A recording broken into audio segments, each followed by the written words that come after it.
Como un primer ejemplo, entonces lo que nosotros vamos a tomar es un campo de velocidades estacionario, es decir, independiente del tiempo, bidimensional, que solamente tiene dos entradas. Respecto a X y respecto a Y, si nosotros tomamos un eje de coordenadas cartesiano, que tiene la siguiente estructura. La componente U, que es la componente en X, va a ser igual a U más A sub 1X más B sub 1 por Y, donde estas son constantes, U, A sub 1 y B sub 1. ¿Listo? Por su lado, la entrada B de nuestro campo de velocidades va a ser una B mayúscula más A sub 2X más B sub 2 por Y, que es, reiteramos, estas son cantidades constantes.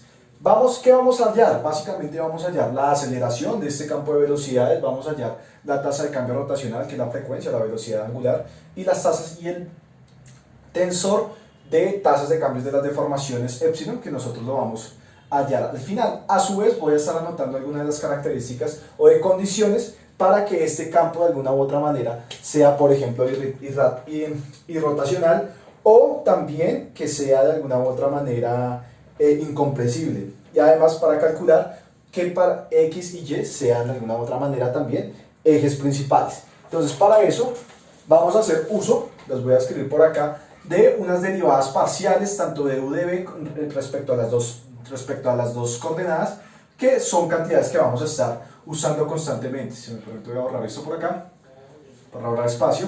Estas son du de X es igual a sub 1, ¿listo? Du de Y, que es la derivada parcial de U respecto a Y, va a ser igual a B sub 1, ¿listo? La derivada parcial de B respecto a X va a ser igual a A sub 2, ¿listo? Y la derivada parcial de B respecto a Y va a ser igual a B sub 2. Estas cantidades las vamos a estar usando a lo largo de los problemas que vamos a tratar de solucionar, por eso las tengo ahí como presentes. ¿Listo? Entonces, en primera instancia vamos a calcular el campo de aceleraciones, que recuerden está dado por la derivada parcial del campo de velocidades respecto al tiempo, que es una cantidad cero. ¿Por qué? Pues porque es estacionario, más un operador que sale del producto punto entre el campo de velocidad y el vector nabla. Y esto se lo aplicamos de nuevo, una vez más, al vector o al campo de velocidades. ¿Esto qué significa? Que esta cantidad va a estar dada por, en una primera instancia, U de U de X más B de U de Y, ¿listo? Coma, que representa la división, es decir, esta es la segunda entrada, esto sería U de B de X más B de B de Y, ¿listo?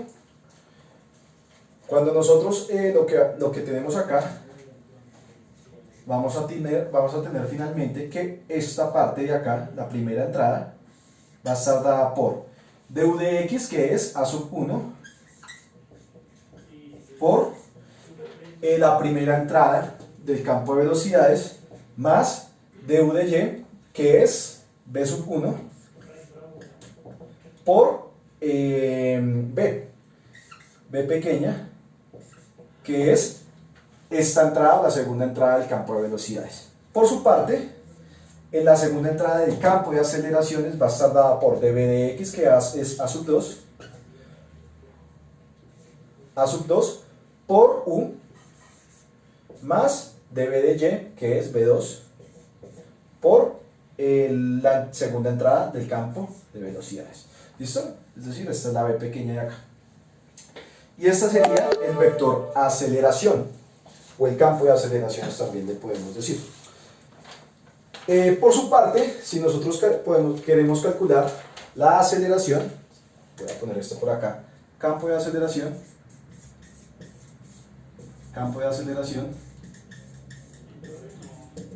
si nosotros queremos hallar la frecuencia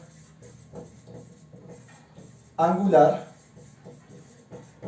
nosotros lo único que tenemos que hacer al reemplazar los valores en la definición del vector W es que nosotros vamos a obtener simplemente una componente que es la componente Z, ¿listo? Que está en la dirección K. Bien, Esto sale, o esta consideración sale, al tener o al decir que estamos considerando un campo de velocidades que solamente tiene entradas en X y en Y. ¿Esto qué significa? Que si nosotros tuviésemos en vez de JK, nosotros lo que vamos a obtener en la frecuencia angular es la frecuencia en Y, ¿listo? Y a su vez, si nosotros consideramos, por ejemplo, desde X una entrada en K, manteniendo K y J, entonces lo que vamos a obtener, la frecuencia angular, es la primera entrada de la frecuencia, que vendría siendo W sub X, ¿listo? Entonces, con eso, lo que nosotros vamos a calcular es que WZ está dada por la siguiente expresión, que es 1/2 de la derivada parcial de B respecto a X menos la derivada de U respecto a Y. ¿Listo? Esta es la magnitud que va a tener la frecuencia angular. Bien. ¿Esto qué significa? Que esto va a ser igual a 1/2 de B de X es A sub 2 menos de U de Y, que es B sub 1. ¿Listo? Entonces, esta va a ser la magnitud de W sub Z.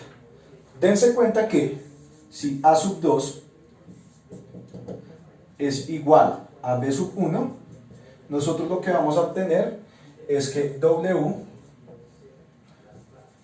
va a ser igual a 0, por lo que la vorticidad va a ser igual a 0. ¿Esto qué significa? Que el flujo es irrotacional. Es irrotacional para estas condiciones. Excelente. Ahora miremos cómo son las deformaciones lineales. Para las deformaciones lineales solamente vamos a tener dos componentes, que es epsilon sub xx y epsilon sub yy, debido a que epsilon zz va a ser igual a 0. ¿Vale? Entonces voy a escribirla por acá. Las deformaciones lineales, la tasa de las deformaciones lineales. Entonces, deformaciones lineales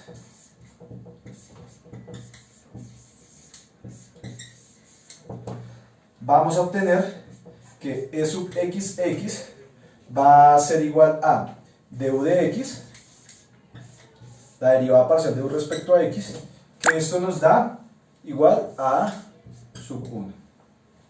Por su parte, a sub y, lo que nosotros vamos a obtener es que va a ser igual a db de y, que es, para este caso, va a ser igual a, ¿dónde está por acá? Va a ser igual a b sub 2. ¿Listo? Bien, con estos datos nosotros podemos obtener que la deformación volumétrica, o sea, si la tasa de deformación volumétrica, que es igual para este caso a E sub xx más E sub y, lo que nosotros vamos a obtener finalmente son estas condiciones, que A sub 1 más B sub 2 es igual a 0. ¿Listo?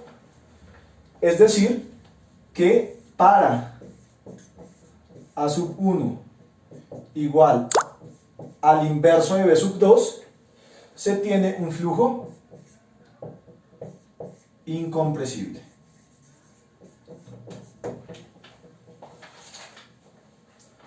Súper bien. Y finalmente lo que nosotros podemos obtener es el tensor de deformaciones, que simplemente pues está dado por 4 componentes, porque tenemos un campo, tenemos un campo de velocidades bidimensional. Entonces tensor epsilon y j, entonces E y sub j va a estar dado por E sub xx, E sub xy, E sub yx y E sub y.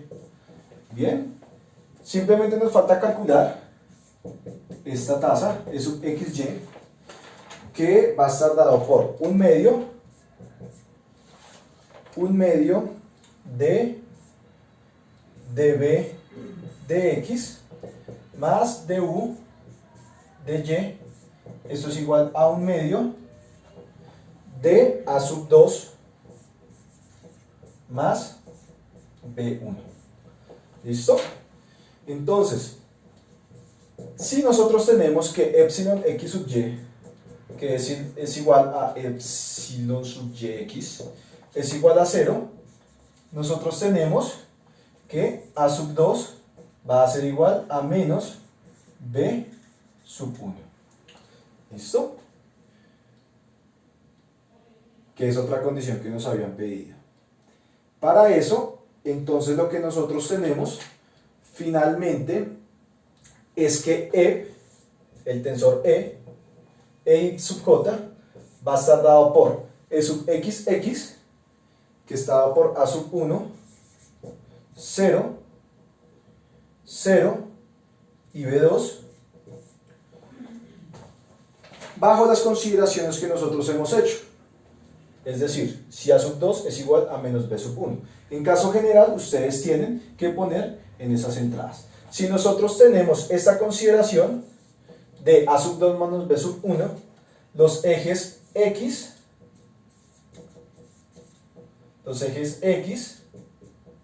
y y son principales.